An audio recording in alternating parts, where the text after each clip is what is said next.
Welcome to the Dish with Dina podcast, Gabriella Calandruccio. How are you doing today? Hi, good. How are you? I'm I'm so doing, excited to be here. I'm excited for you too. We have a bit of a I'm so excited. history, and we'll talk a little bit about that. Actually, we can get started talking about that now as to how we first ever learned about each other, how we met up. Yeah, so I was at WCC for my associate's degree, and everybody that's like, it's like the norm to transfer from Westchester Community College to Lehman College. Like they have a great mutual like agreement, like all the credit transfers are pretty much everybody just goes from WCC to Lehman. And I was looking at, do I want to go to Lehman? Do I want to go to Hunter? Do I want to go to Pace? Do I want to go here, there, anywhere? Everybody's like, you need to go to Lehman. And if you don't have class with Professor Dina, don't even bother. Like they were like, don't even just don't even go to nutrition. Like you need to have a class with Professor Dina. And if you don't, just reconsider your life, basically. So she is the best. I So I was did like, not okay, pay you to say noted. that. Thank you. Yeah. So when I took your class, I was like, I understand what they mean now. Really means so much to me. At the time of this recording, we're coming up on the end of our semester, and I always Mhm. say to my students in the beginning of the semester, if you have any feedback for me, let me know ahead of time, because at the end of the semester is not the time to say that sucked. And I'm happy Mhm. to be flexible because every semester, every format, every new group of students brings a new opportunity of experiences and a way to better myself as a teacher. Because fun fact, and I've said this in a lot of podcasts previously, adjunct lecturers, or at least in my case, no shame on Lehman, we don't get taught how to teach. It's just kind of like, Right. you know the stuff, right? Go do it. Mhm. But not everybody has the ability to engage and interact with the student population. And in my case, I always take it from the stance of like, you're my future colleagues, like you're going to be Right. dietitians in my profession. So I want to give you as much experience as possible. And I want to also share with you a lot of my own real world experiences Mhm. too. So I really appreciate that. Like my name's getting out there in a good way, because Yeah, it is getting that's out there in like wonderful. such a great way because like even now that I'm in the Lehman Master's program, there are some adjuncts that they're great, but they just really don't know how to like engage with us or like don't know Yeah. how to use Zoom properly or don't know how to like convert a PowerPoint over or don't know how to Right. express what they're trying to teach. I'm like, oh, Yeah. Dina. Yes. And it I'm ends like, up affecting you. right, it does. And Yeah. I'm like, I'm not getting like the full effect of like the class as I would in person. Because granted, yes, everything that's going on and then the professor's availability and can we be on campus, can we not, Right. whose work schedule works and whose life schedule doesn't work, so it's on Zoom. Everything is like a lot easier on Zoom because you can connect anywhere. But it's just unfortunate, and it would be great if like all the professors were like Professor Dina. Oh, I appreciate that. Well, listen, Professor Dina has a lot of negative qualities too. She's very type A. I I probably look at things like I just want everybody to know everything all the time, and that can be quite overwhelming for some people because I try to cover my bases, and I'm really a big fan on allowing people to take what they need out of the conversation or out of the course materials Mhm. too. So like I preload a lot of things and I'm like, work at your own pace or whatever. Right. And inevitably most of the, I hate, I'm not going to generalize, but usually in my experience, the majority of the students will wait until the very deadline, Mhm. approaches to get things done. But I Yeah. feel, listen, as long as I made my effort and it's out there if they need it, I'd rather have that Right. And like that so many way. of us would appreciate that because Yeah. in my case, luckily I work in the field. So I work at a hospital. So I get the exposure to like all of those things. But some people Right. who might not be as fortunate to Yeah. like gain a job in that field, gain a job anywhere else, Yeah. won't have any of this exposure. So the only exposure we're getting is from a professor in school. So Right. we appreciate it in the long run because like Yay. we need like all of those resources. Like how else are we gonna learn? How else are we gonna be exposed? That's what I'm saying. Pick and choose what you Yeah, need. Take out of it what you can get. exactly. So, Gabby, let's talk about, since the new format of this podcast is not so focused on people's history of food and eating, more about like their subject expertise and certain themes and topics that we'll be covering or I'll be focusing on every week, that kind of spans across all my social media platforms, my blog posts, Mhm. etc. But in your case, a lot of what you are becoming an expert in has to do with your background and your history with food. So let's take a Right. little bit of a personal journey here of Yeah. what got you into nutrition and what your Yeah. original influences were with food and nutrition. So this story goes back like a long time. So as we all know, like I started at WCC doing nursing. I did a year of that, and I was like, I really don't like this. Like, you need to be like a certain type of person to do this. And while, yes, I do love the medical field, I do love being in science, being in food and doing all that, I just really wasn't connected to nursing. And during all the nursing like prerequisites, they made you take like a nutrition 101 course. Professor Tremaroli, I will never forget her name, from WCC. She was like so enthusiastic about nutrition, loved the profession, talked about it for like hours on end, was like, you can do this, you can do that, you can influence these people, you can go to ShopRite and work as like in the food. I'm like, okay, yeah, you're convincing me, like you're selling me. So I always looked back to that nutrition 101 course, like everything. I went home, raided my pantry. I was just like, I got to get rid of this. I got to get rid of this. I got to get rid of this. This is bad. This is good. This is bad. This is good. I was like, okay, so I'm liking where I'm going. And then I pretty much took a semester off while still in WCC. I was just taking like the prerequisites, like for like just not even prerequisites, just like general education. So I was like, I don't know what I want to do. I had never heard of becoming a registered dietitian, never even heard about a dietetic technician before taking that Nutrition 101 course.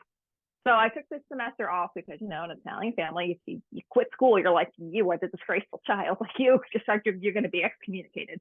So I took the semester off while still in school, just finishing my gen eds. And I really talked with like all my counselors, met with like the head of the nutrition department at WCC, Professor Joy Inside. Love her. She's retired now. Really owe a lot to her too.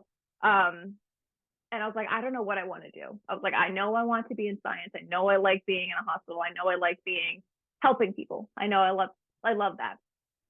So they're like, well, have you looked into nutrition? I'm like, what do you mean nutrition? Like, what is that? I'm like, so like, you become a registered dietitian, you can become a dietetic technician. I was like, I have never heard of any of these terms. Please tell me more.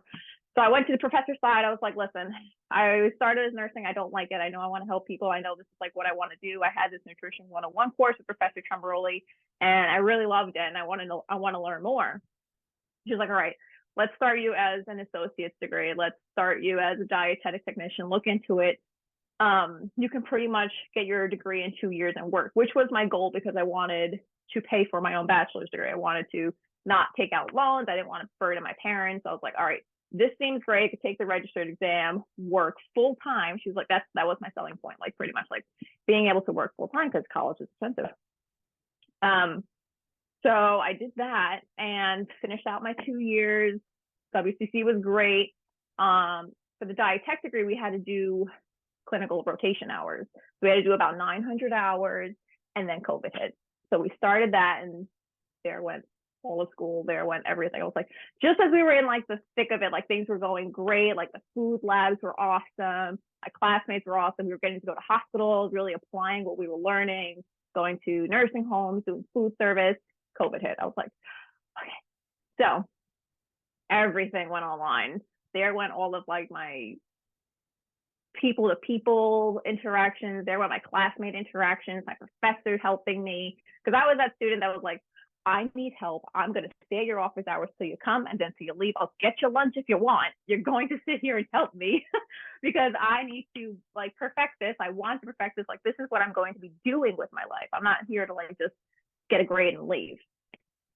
So then COVID hit, everything went online. I was like, this is really like disastrous. But then luckily by like the time we finished, like we were able to get back into like a hospital.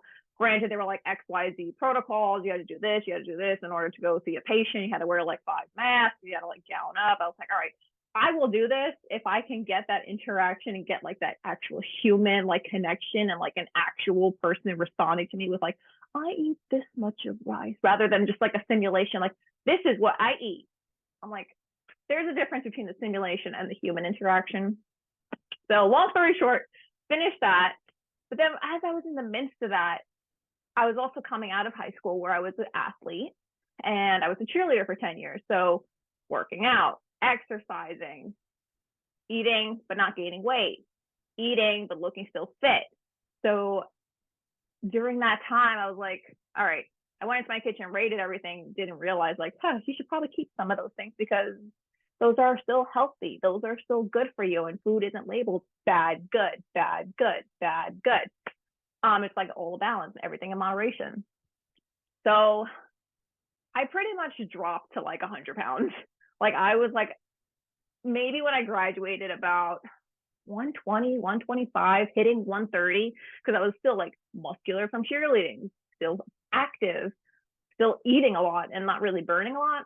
But once I stopped like cheering, it pretty much like just went downhill from there. I was like, I can't. So I was like, I'm not working out anymore. I'm not tumbling anymore. I'm not going to practice from like 3 to 9 p.m. I'm not doing anything. I'm going to get like, I'm going to blow up. I'm going to like lose all my muscle mass. I'm like, it's just going to go downhill. So I joined a gym by me when I was, I want to say maybe like 18 or 19, like when you should be like just having fun with life. I was like, I got to go to the gym. I got to go for 3 hours. I got to sweat. I got to lift weights. I'm not going to eat afterwards because then that's just going to ruin my whole workout. So I just like went on like a deep dive down. I was like, oh my God.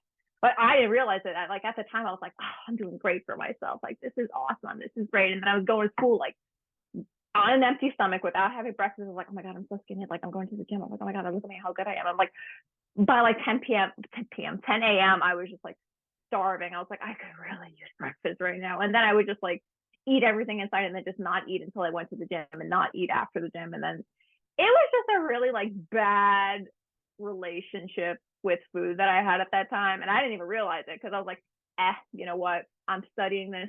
I got it. I'll figure it out myself. I was like, I know me best. I know what I'm doing best.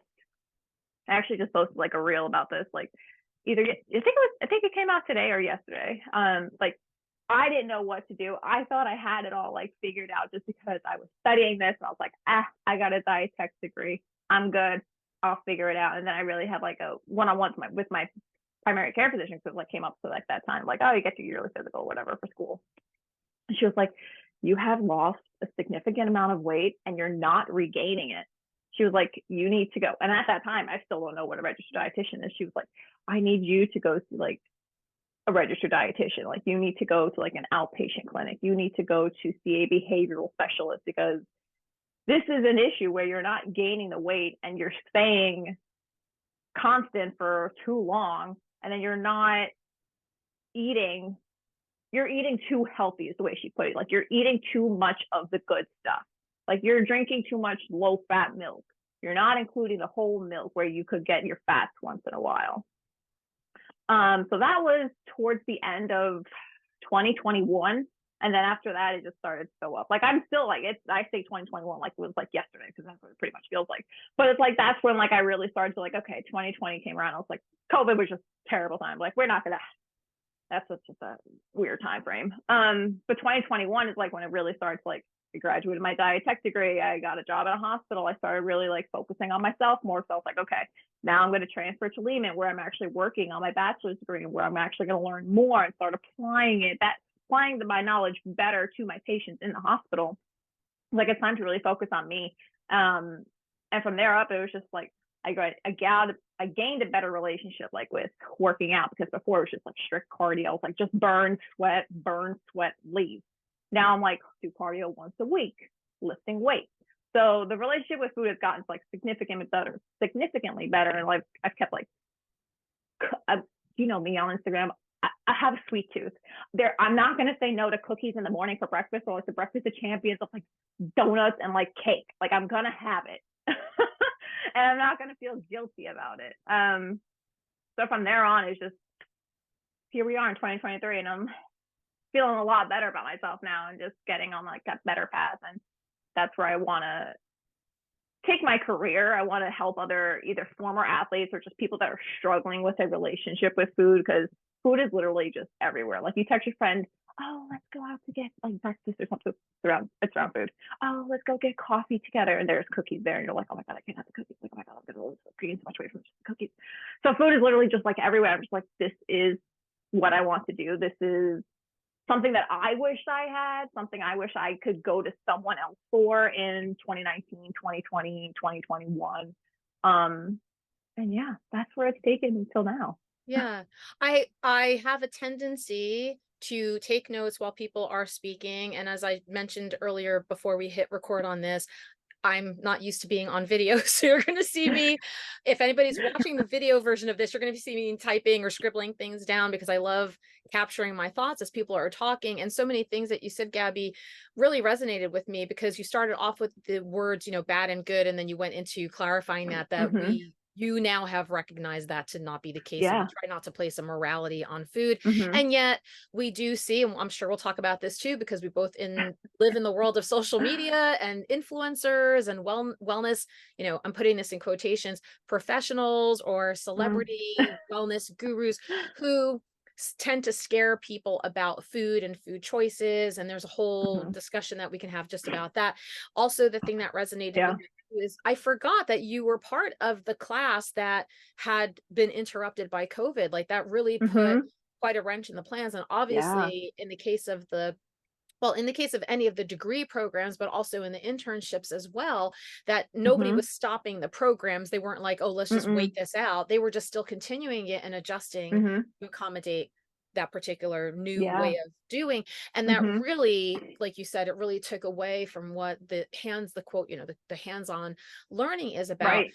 Yeah. And then you also talked about too, finally recognizing, or at least at the time you were maybe justifying these restrictive routines as I'm just I'm implying or I'm prioritizing my health. And it wasn't until somebody pointed out, like, this seems to be a little bit disordered in that way, because and we've talked about disordered eating patterns and officially diagnosed eating disorders in some of the past episodes, where it is a mental health issue. And in your case, it does sound like it had components of what we call now as orthorexia, where there's like this focus on being consistently healthy and healthifying everything. So I'm really glad somebody pointed that out. But since you lived in that world and that experience, like, how was it feeling to have somebody tell you that when your mindset was on a particular, in your case, it felt sustainable, but non-sustainable goal? Like, how was it that you were able to receive somebody kind of calling you out on those restrictive behaviors? I like fully like denied the whole thing. I was like, you don't know what you're talking about. Like, I'm getting the nutrition degree. Like, I think you did about like 10 hours of nutrition in your MD studies. Like, I got this, doc. Like, don't worry. I know me. And then I went home and I really thought about it. I was like, you know, I really only eat oatmeal for breakfast. And for lunch, I'm really just like crackers and peanut butter because I'm like on the go. Like, I told myself I was so busy, like I couldn't have lunch. And like, I told myself like the trail mix in your car is like your lunch because like you're in between classes and you're going. I'm like, wait a minute, I have like a 45-minute break that I could easily just like sit outside on the lawn at WCC, because up in Westchester, it was a nice campus. You could easily just pop a sandwich, or you could easily just bring some like high protein, like overnight oats. You can pack some protein powder and put some peanut butter in it. Like, you can have like a whole big thing and like bring a snack after. But I told myself, I was like, no, I don't have time for that. Like, I'm too busy. Like, I just got a busy schedule. I'm just going to make up for it at dinner and just like, I got it. Don't worry about it. And when she called me out, I was like, oh, man, like, I really got to think about this now. Because I was like, and then that summer, I also like went, it was like summer 2017. My whole family went to Italy, went to our house in Italy for the whole month of August. And my cousin took a picture of me floating in the ocean. I could probably send it to you so you could, like, if people want to see it, it's like, it's not sugar. You see like my entire rib cage, and it's just like, okay. Once I like saw that picture, I was like, all right, I think I know what you're talking about. Like, you saw, like, I was just floating in the ocean, like just floating. And you just like, my entire rib cage was just exposed, and you saw like my 2 hip bones, and I was like I told myself, I was like, oh, I'm so fit, like, this is great. I told myself, I was like, I look good. Like, the doctor doesn't know what you're talking about. Like, I'm perfectly healthy. Nothing is wrong with me. Like, my blood is great. And then I saw those pictures. I was like, yeah, I think I'm gonna go talk to someone. And at that time, I'm assuming there was a registered dietitian in her DI, because she came with like a whole bunch of people, and like people were like looking over her. She was like, so how much of milk do you have? And is it 1% or 2%? And when I was doing my my internship for my dietetic degree, is exactly what I did. Like, just walk into patients' rooms, like, oh, could you tell me just about your breakfast? How much of this do you have? How much of that do you have? So that was looking back on it, I was like, probably a DI student. I was like, oh, that's gonna be me in 2 months now. But yeah, when she called me out, I was like, all right, someone else is noticing. I was So gonna say, because she's coming to it with a clear set of eyes. And I right. also wanted to touch upon for a moment too, because I also am from an Italian family, from an immigrant Italian family. So I know the Yeah. traditions and I mean, Hmm. sometimes the language that's used and being held hostage at the table for not, finishing Oh, our food and that sort of thing. always. And Yeah. how that's so interesting to me that, we have a very densely grain-based Hmm. traditional way of eating, Hmm. and you didn't deny yourself. Like a lot of people are so scared of eating Yeah. grains and things, and here you are Uh-huh. eating, some crackers and peanut butter and Yeah, um exactly. and how when people do enter in some sort of restrictive patterns, or when people get talked out of or into eating more quote unquote healthy because they're being Hmm. scared out of certain things, that you really end up having a light shown upon your traditional cultural foodways, and it's so offensive. Hmm. It's like, Yeah. what do you mean all the stuff that we've been eating this whole time is Yeah. bad for me? Like, that Like, what do you can't be mean? right. That can't be Yeah. right. When the world has rice as a staple food, I mean, that can't be Hmm. right. But I find that interesting too, because you've also mentioned your family a lot of times on your Instagram stories of how they might Oh comment on gosh. certain things of what they know Yeah. or don't know of They what you're they doing. will let you know. They do not hold back. Like, you're the dietitian. Like, why are you eating this Yeah, much yeah. bread? Like what's wrong with you? I'm like, Well, what do you mean? What's wrong with you? right, I'm like, I exactly. don't think I asked for like a comment on what I'm eating, so I'm gonna need you to just zip it. Zip it, zip it. I don't have the statistics, but I wanted to share just for the listeners as well. There are disordered eating professionals within the dietetics Hmm. profession who are still Hmm. dealing with or living with their eating disorders. So Hmm. it's not like you will see every dietitian look or be a certain way or come at you with a Right. certain discussion. Hmm. Everybody tends to have a certain specialty that they work in, but most people are thin white women. And it could be that there's Right. something that is connected that they're still dealing with, that they're trying to process, or that they just still are believing to be true. And then thank Hmm. goodness now we're also opening up to a new generation of dietitians like Gabby and I, where Hmm. we are Yeah. taking a much more neutral approach to things. We're trying to Hmm. encourage flexibility and recognize that all bodies are good bodies. And, we Hmm. need to look outside of that and look a little bit more into the behavioral aspect of Right. people's habits. So Hmm. walk us through a little bit about the Lehman Nutrition Program, the dietetic internship, how that process has been happening. And I know you as a student. I know you're a phenomenal student, but Uh-huh. what do you kind of wish you knew before, especially since you got thrown into the COVID mix as well? But what do you wish you knew Hmm. before? What are some lessons that you learned in case anyone is thinking about going into this? How you manage the demands of your school, like a little bit of Hmm. a week or a semester in the life of you. Yeah. Yeah. So I had like a unconventional, I don't know, unconventional, just like a different approach at Lehman. I came into Lehman as a transfer student to the bachelor's degree for nutrition. So at WCC, I pretty much did like 50% of the work that I would have had to do at Lehman. So when I got to Lehman, I didn't have to do really much. All I had to do was Lehman's equivalent for science courses and then MNT courses. So for Lehman undergrads, I know that they have to do like field course, field work hours. I didn't have to really do all of those because I did the 900 hours of a clinical internship for the diet tech degree, because I don't have an associate's degree in nutrition. I have associate's degree as a dietetic technician, which is a whole different like ball game than just having an associate's degree in nutrition. So when I got to Lehman, I was like, okay, I'm starting fresh, clean slate. I was never like a straight A student, star stellar student, like getting like scholarships here, scholarships there, getting awards here, awards there. So when I got to Lehman, I was like, okay, I'm starting a fresh slate. This is like this is my career. This is what I'm going to be doing for a living. I need to really like buckle down, focus, and study and really apply what I'm learning. And I went to a high school that was Preston High School in the Bronx. Shout out to the Panthers. Really drilled time management and blocking out your schedule. Like, one day you're going to do this, the next day you're going to do this. From 3 to 5, if you're not studying, you're in here. And then once you get home from 5 to 9, you're studying. So that I took that to Lehman and I really applied it. I was like, okay, I'm working part-time at my job now. I'm working full-time as a student. and I need to live, and I need to have a great sleeping pattern, and I need to just not go insane.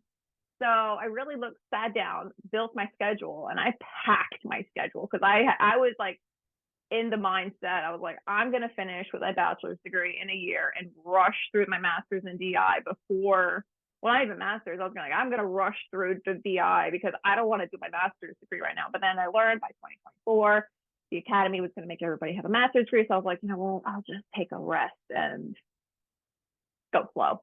So I got to leave and I was like, okay, these are going to be my classes. This is what my work schedule is going to be like. I really just sat here with my trusty planner that everybody makes fun of me for.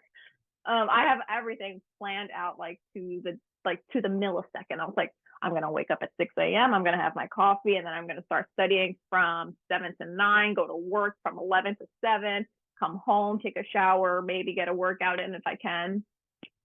And I did that for all of my semesters throughout Lehman. And the first semester I got Dean's List. I was like, did they mess up like the roster? Like, did they mess up the names? I was like, me on the Dean's List? I was like, oh my God, this is like actually working. So I told that to everybody. I was like, that was anybody that was struggling or just asking me like how I did it, like balancing work, balancing school, balancing like a social life. I was like, honestly, I sat with my planner and just time budgeted everything. I was like, you need to actually like plan when you're going to take a shower, when you're going to go bake breakfast. And that's just how I did it. And then second semester came along, did the same thing, Dean's List again. I was like, oh, I think they're really like messing up here. Like, I can't be doing this 2 semesters in a row. Like me, science courses, like hard science courses, like microbiology. I'm like, no way. I was like, all right. So then I pretty much only had like 2 more semesters to do. Yeah, 2 more semesters to do. And I graduated cum laude. I was like, I don't even know how I did that. I was like, and I'm not even, most of the classes were like in person too. So I was like, how did I do that? I was like, I survived like pretty much almost working like a full-time schedule because the hospital was still in a like COVID era where it's like short staffing. And now we're like pretty much like almost back to like full staffing. So that's great. But I was pretty much almost working like a full-time schedule, like picking up shifts, helping out my boss, helping out my coworkers, helping out like the hospital in general, and going to school full-time. Like school sometimes I was there from like 7 a.m. when the campus opened till like 5 p.m. like finishing like my last course. I don't know how I did it. All I could say is like time management really just was everything. Like if you book your time and you study accordingly and you just plan how you're going to go about getting either your bachelor's degree, master's degree, you set goals of like, I came into it and I was like, all right, clean slate. I can do this. Like, let's try and graduate with honors. And I did. So pretty much just manifested that. I'm 100% on board with all that. If anybody knows Yeah. me in a lot of other ways that I do like wellness webinars, and I speak a lot about, even with my students, one of the first classes when we introduce ourselves to each other, I always ask, what kind of productivity tool do you use? How do you manage your tasks and responsibilities? How do you keep track of deadlines and assignments? And I'm a huge fan of that. I think obviously discipline plays a part in that. Commitment, right? So you had persevering goals that you had set in mind and being very committed towards that. And, you know, allowing some boundaries for sure, that if you're going to sacrifice things like socializing because you're trying to go through your internship or get through your master's degree, but also allowing flexibility, knowing that you cannot spread yourself too thin. I've often shared that I probably overcommitted because I wasn't too comfortable going back to school as an adult learner, and I wasn't aware of how much I'd have to juggle, that I put everything else, like all of my self-care stuff, just got parked on the side. And I really, and it really took a toll on me. I mean, I'm not making this up, where I feel like even, you know, 7 years later, I'm still suffering the effects of that. And so do you think that being involved in athletics had you disciplined already? Like just, you know, knowing that there was a certain structure to, or a routine to life?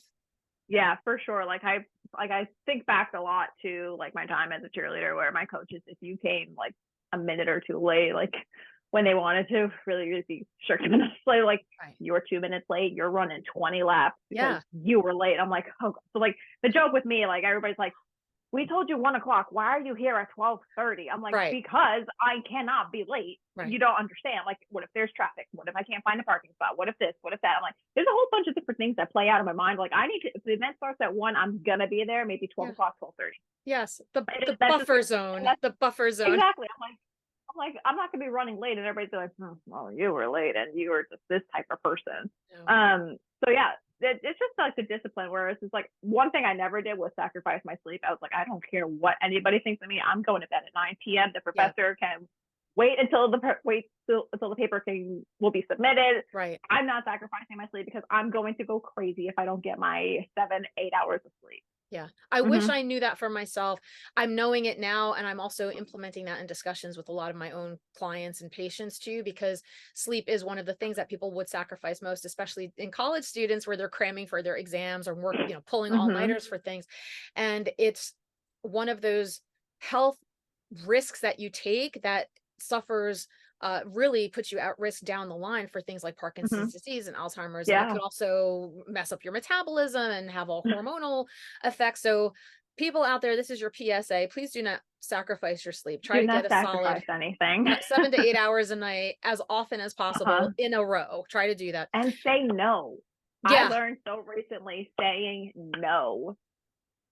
It is okay to say no. Like, I'm sorry, I can't do that. I can't give you 100% of myself if I do this right now. Like, I used to be like, yeah, I'll do it. Yep, don't worry about it. Yep, I got it. I'll come in. Yep, don't worry about it. I'll do it. I got it. Send it to me. I'll handle it. Now I'm just like, figure it out, Charlie. Yeah. Like, you got to learn how to do it too. Like, I can't be the only one that's doing it. Like, I'll help you, but I can't do it. Right. Yeah, exactly. If I'm not able to do something, maybe I can provide a resource or a reference for you, or I can give you some sort of guidance, but I can't commit to something 100%. And I think I also tend to tell people, even if you need time off, like if you need to take a day off, mental health, you don't need to explain to anybody. Yeah. I need to take a day. I learned that recently too. I learned that like fairly recently too. I'm like, you just need to tell someone like, I'm not coming. I'm not coming There's in. no like, I'm not coming because this. I will not be sorry. I'm not coming. Who's the judge on the end of that being like, oh, a heart attack is different than you're having a mental health breakdown? Like that's not, no, you do what you got to do. Gabby, can you explain to the listeners what the difference is between a dietetic tech and a registered dietitian? So there's two different internships or programs that you're following, two different exams that you're following, what the basic differences are in those two credentials. So I pretty much explain this to anybody that asks. Like, I explain it as I'm the nurse to the doctor. So I am the dietetic, the nurse, to the doctor, the registered dietitian. So I pretty much can work where anybody with a dietetic certification, a DTR certification, can work alongside the registered dietitian with their supervision. I can't like prescribe someone Longevity 1.2. I can't provide like a tube feed or anything. I can't give you anything. I can educate you. But the registered that's where a registered dietitian would come in and say, okay, this is what I recommended, and I am signing off on this. Like, this is correct. Like, we can proceed with this. In terms of the clinical rotation, I haven't done my DI yet for the registered dietitian. I'm doing that coming up in June of 2024. So I'm preparing for it mentally. But for the diet degree, it was pretty much just going into like patients' rooms before COVID happened, and then I couldn't go in and see anything. Going into patients' room is just getting like a food history, like a food log. I'm like, okay, so you have this going on. Can you tell me a little bit about what you eat? Okay, do you have this much rice, like a handful of rice, or do you have 2 handfuls of rice, which is half a cup or 2 cups or 3 cups? How many servings of this do you have? And then we would do like a whole food history. We would write PES statements, do a whole diagnosis, give recommendations. We did food service as well, which was very interesting. I didn't really get to do much again because of COVID. Everything was just like a simulation and learning a whole bunch of formulas that I'll never have to use in life, but I'll never say never. So that was definitely interesting. Got to work in the kitchen at the hospital that we eventually got to go back to once COVID like settled down. That was really interesting. I'm looking forward to like doing it more in depth for the DI, because I know the DI for the master's degree, the registered dietitian, is a lot more intense, a lot more in detail. Mainly just looking forward to it because I'll actually be able to see it hands-on rather than on a computer screen in a simulation. So yeah, in that sense, I think they're going to be very similar. It's just the DTR was only like 900 hours and the RD is 1,200. It's a lot. Like I was able to do the diet tech in one semester, like just finish out my the semester and just be done. DI for the registered dietitian is 12 months, 12 months, full time, day in, day out, weekend studying, as I'm told. Yes, you are correct. And I think the rotations are different too. Like there's a research rotation. Right. You didn't get something like that in the DTR? I didn't do any of that in the DTR. We did the geriatric, we did nursing home, we did clinical, we did food service. We worked a lot with the diet, so a renal diet, heart healthy. We really focused on the medical nutrition part of that.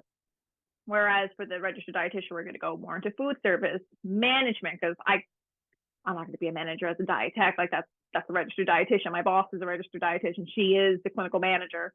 But for the diet tech, we really focused on altering diets, altering menus for someone with type 2 diabetes, someone with hypertension, someone with renal disease, someone that might just need a low sodium diet. It doesn't need a heart healthy diet because they don't have XYZ issues.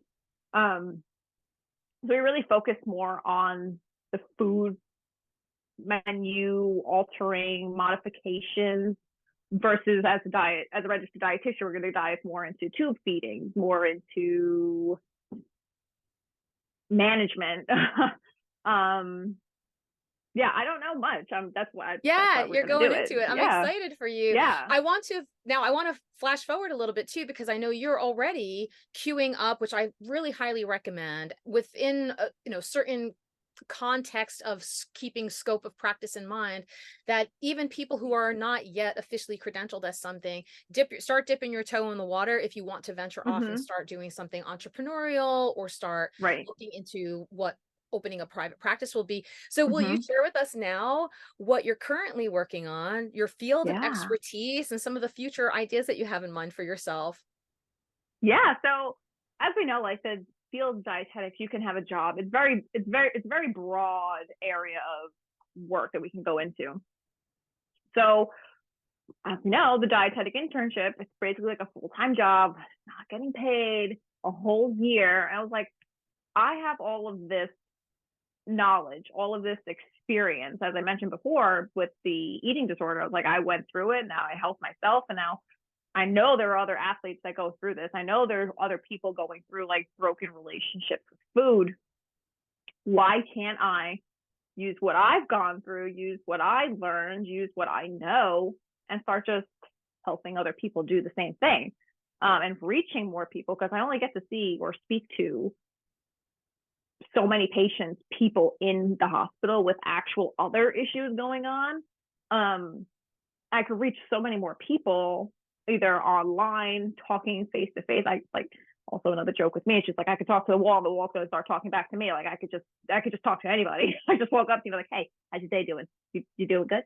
So I started pretty much just posting on social media and just like talking to other people. I joined a business mentor group, business mentor group, with another popular social media dietitian who's huge on promoting just like nothing bad happens when dietitians make more money. I think that's like her slogan that she has at Bestie. Dietitian Deanna, if anybody wants to know.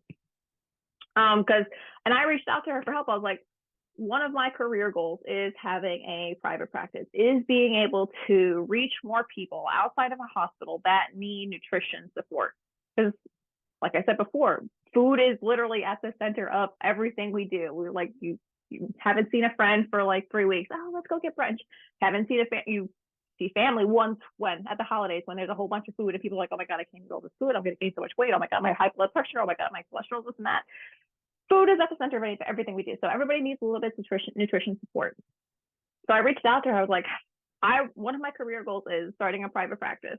I want to do that now, but I have no idea how to start, how to do that, where to start, where to begin, what to do, how to market myself. So I went through like a 16-week program with her, and now I have like 3 clients. Now I make so many new connections with people just like that needed the support. I was just like, I love what you're doing.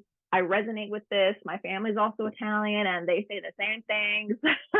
I was a former athlete. I went through this. I get it. I was like, you're doing great. And even just their validation, just like, thank you for like being like a presence. Thank you for just being like blunt about what you're saying. Cause like a lot of people just like sugarcoat it. I'm just like, why are we sugarcoating? And I'm like, no, well, it's not going to get us anywhere. I'm just going to tell you straight out, like, this is what happens. And this is what I went through. So yeah, that is one of my career goals. I do love being in clinical, in a clinical rotation, in the clinical field. Because those people too in a hospital need a lot of help. They are here in the hospital for a reason. And any help we can provide them is what I want to do. But yeah, that is one of my career goals in a sense. I love that you came at it with like already a mission in mind, because a lot of people who do try to target promoting themselves or getting started with any kind of business, the first thing they're talked about, or the first thing they're told if they get mentorship or a coach of some sort, is, you know, narrow down your niche. Like, who is the target audience? Right. What is your mission? And I do want to just, as a side note, say not everybody who works with a particular client population or chronic condition has a history with that, like, or personal history with it. They might just be very interested. When I first started out as a dietitian, I was hired to work in a high risk OBGYN office. I've never given birth. I don't know what it's like to be pregnant, but I fell really in love with that patient population. And so just as an aside, for anybody who is interested in working in a career that, you know, you have a personal interest in, but not maybe a personal experience with, you're still coming in it knowing more about certain things, but you still have to listen to the lived experience of that person. Right. So if anybody ever said to me, like, what do you know? Do you have kids? I'd be like, no, but I also don't have diabetes, and I don't have cancer, and I don't have a lot of other things that I can help people manage, and I Right. can help counsel them. And so, but, you know, if you feel like you want representation and you want to work with somebody who does have those qualities, then I'm happy to recommend you.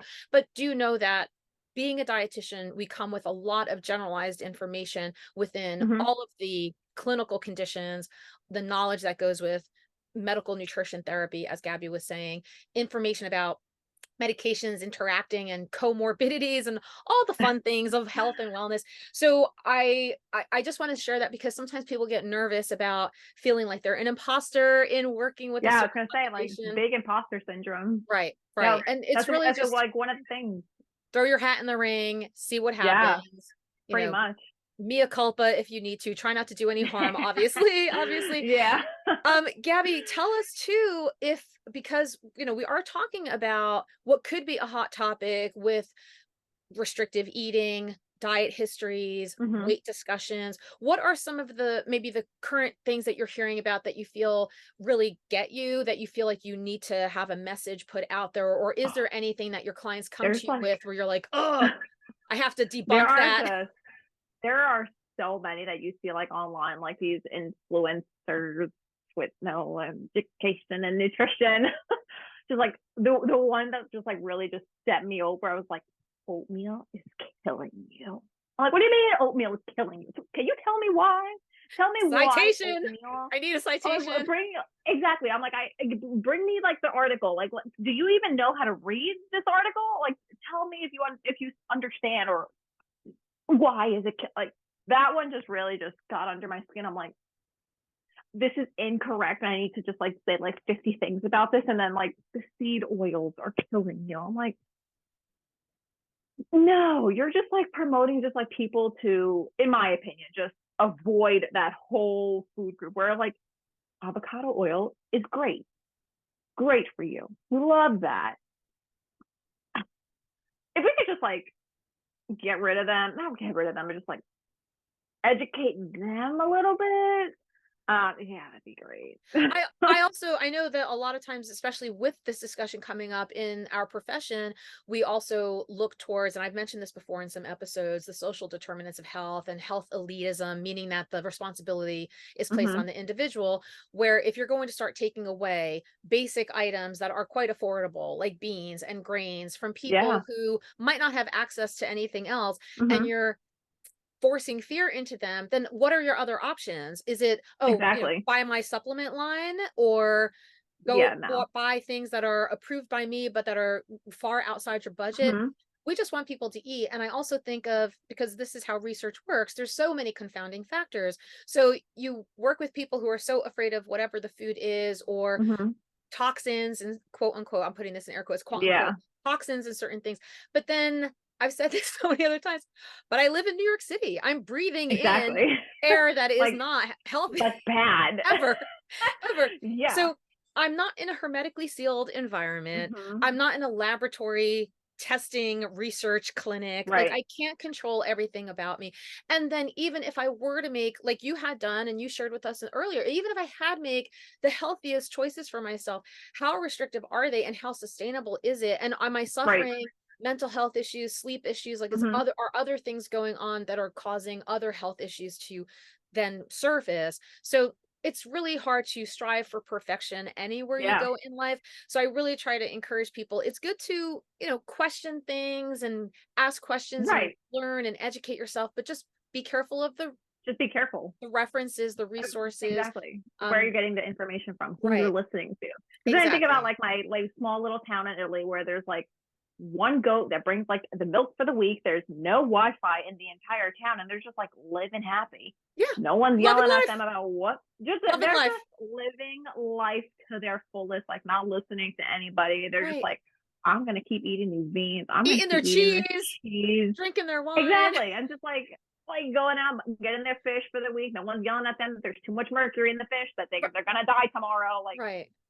sometimes ignorance is maybe It bliss, could be. It could very as well some be. people say. I absolutely Yeah. agree, especially with the day and age that we're in right now. I feel like there's social media overload, and I fall Right. victim to it as well. I get very caught up in whatever the current discussion is Well, it's happening. easy to. And It's then it easy to just because sucks it's my, just there. yeah, it sucks my brain, my time, my energy, my emotions come out, and I'm like, I've not done anything productive. We only have a handful of minutes left in our conversation, so I want to Yeah. get to a couple of last questions for you. Number Yeah. one is, do you rely on certain resources? I know we have things like journal articles that we can go to, but do you have some like go-to things that you tend to look up a lot that you feel are not just for professionals, but maybe also for Uh-huh. mainstream general populations that you feel are qualified to, provide good nutrition advice or just general health information that you like reading, or really any go-to resources that you might have? Yeah. So I usually just go on like the Academy of Nutrition and search whatever they have. Because in my role as the dietetic at the hospital, I'm constantly talking to patients, working them through like whatever therapeutic diet that they're on. So I'm just like, they're asking questions of, why can't I have whole wheat bread? Is that not better for you? Why are you giving me a white bread? Well, you got to be able to back up what you're saying and make sure that it's accurate, make sure that you're not lying. Um, so if they have like an in-depth question, I'll either one, ask the dietitian because they're right there, or two, just pull up like an article or research or something on the Academy of Nutrition website because they have all the information. Or I'll just honestly pull up my textbook. I have like 3 nutrition textbooks that are just sitting collecting dust on my desk. I'll carry them with me, or it's just if I'm studying, just like brush up my knowledge, review old notes from professors, because they also have all the best information. Some of the professors from Lehman worked at hospitals throughout their whole career, and now they're teaching, so they're just like a whole load of great information. What else was there? I read a book. I joined, I don't know if it was, I think it was more of like a webinar from Dr. Megan Rossi, and she has a book on gut health, and I purchased it. It's somewhere on my desk. I think the gut is just so fascinating. Like that is just, it's amazing. And people with gut issues near and dear to my heart. I'm just like, I don't know how people with like IBS, celiac, I really just like have a like soft place in my heart for them. Like it's I don't even have any words. Like it's the gut is just incredible. And it is. It's the second yeah, brain. It's a factory for a lot of things that we metabolize yeah, and function. And people with gut health issues, it can be so complex, so challenging. We've had a lot of so complex. discussions on this Yeah, podcast and some of my webinars that we've done about gut health and how, you know, the mind yeah, body connection is really yeah, truly related to that yeah. bidirectional. People with IBS, like at least like celiacs or Crohn's, there's like some type of medication treatment for it. IBS is just, Yeah, there's trial and no error, trial and error. it's a whole big trial and error. And I was actually, for DFN 791 that I'm doing now in the master's, a big part of my research was, which I didn't get to finish yet because it's still like still the end of the semester, I'm tired. Was looking at people with IBS or people with celiac developing an eating disorder, because with something like IBS, I mean, you're really just trialing and erroring. Like today, a banana is not going to affect me, but tomorrow it did, or tomorrow it might. Last week it did. Today it didn't.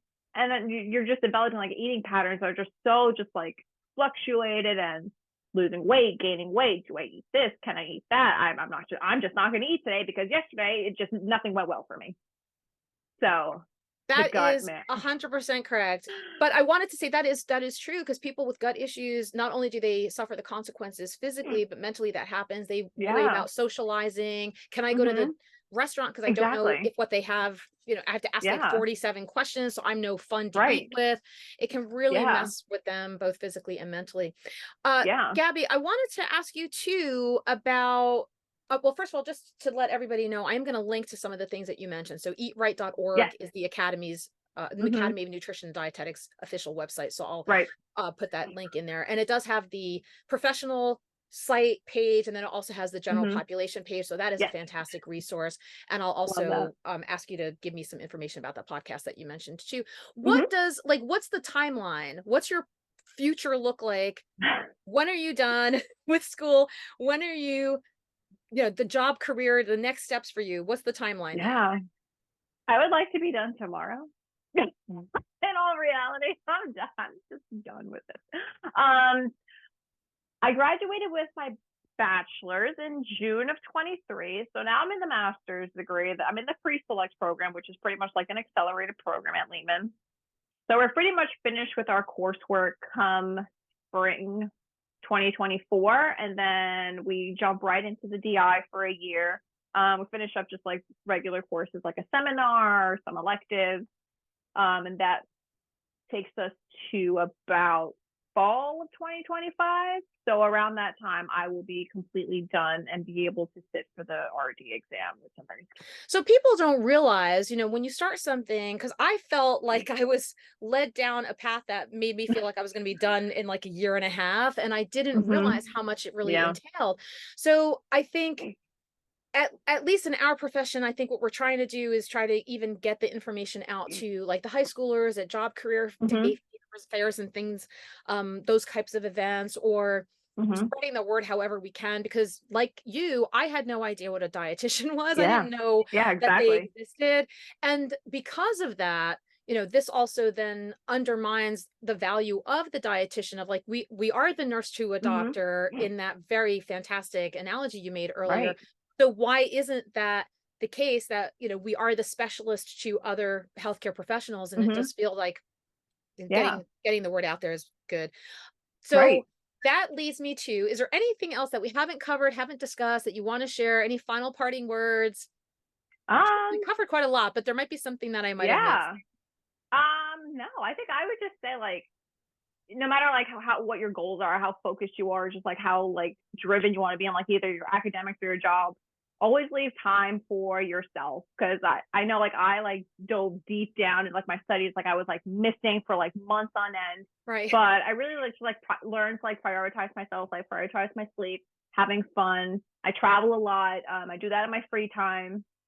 Been to like 9-10 different countries so far, all my undergrad, while like paying for school, doing work, just because I found like it's something I really enjoyed and something I didn't want to like give up just because I'm studying or in school or working. So yeah, just no matter how big your goals are, just set time for yourself, because that's what you need to be grounded It's a with. hard thing to make up for. You can't catch up on sleep. Right. Like once that's gone, that's gone. It's Once your gone. mental health deteriorates, it's really hard to kind of recover from It's that. it's hard to bounce back from that. Yeah, Yeah. that's fantastic Yeah. parting words. My final two Yeah. questions for every podcast, even though I'm in a new format now, I'm still maintaining my final two questions, my related part 1 and 2 questions, which is, Gabby, what is on your Mhm. plate today? What's next on your plate today as far as what are you working on? Like as soon as we're done and Mhm. wrapped up, what are you doing next? And then Yeah. what's your next meal? So my next meal is gonna be lunch. I'm so excited. I'm starving at this point. I woke up at like 5:30, just like got my day going, had breakfast and everything, had like a snack. Lunch I made like a delicious like quinoa and vegetable soup. It's very hearty. I make it like every fall. It just sits in my fridge. I make a whole big batch, and when I'm ready for lunch, just pop it up, maybe make some like grilled cheese and call it a day. And then what I'm working on now is content. Rest of my content for my week, I am on Instagram. I think I can tag share my profile, making content for the rest of the week. What else am I doing this week? I don't even know. I'm going to Scotland in January, so I have to start planning that. What else? Yeah, just reaching out to a few potential clients that I had great conversations with online that again need the nutrition support. And yeah, finishing up the schoolwork because, like as we said, coming to the end of the semester, got to finish my research project, got to finish biostats. I don't know what I'm doing there, but it's a whole bunch of numbers and a whole bunch of formulas and a lot of Excel. So I got to So finish many that. different things. You're using like all different parts of your brain. Oh, there's like 47 tabs open in my head, and I'm just like slowly closing one out by like the day. But by the end of the day, there's still like 12 tabs open. Of course. We're going to sleep mode. We're going to forget about it until tomorrow morning. We'll reset. Well, I really appreciate all of the time that you took to share with us your experiences, your knowledge. So much fun. I really do. I appreciate it. I'm so glad that we still continue to keep in touch with each other. Obviously, I only wish whatever is best for you. So I'm so proud of how far you've come and where you're going to be going. So thank you so much, my dear. Until next time. Thank you for having me.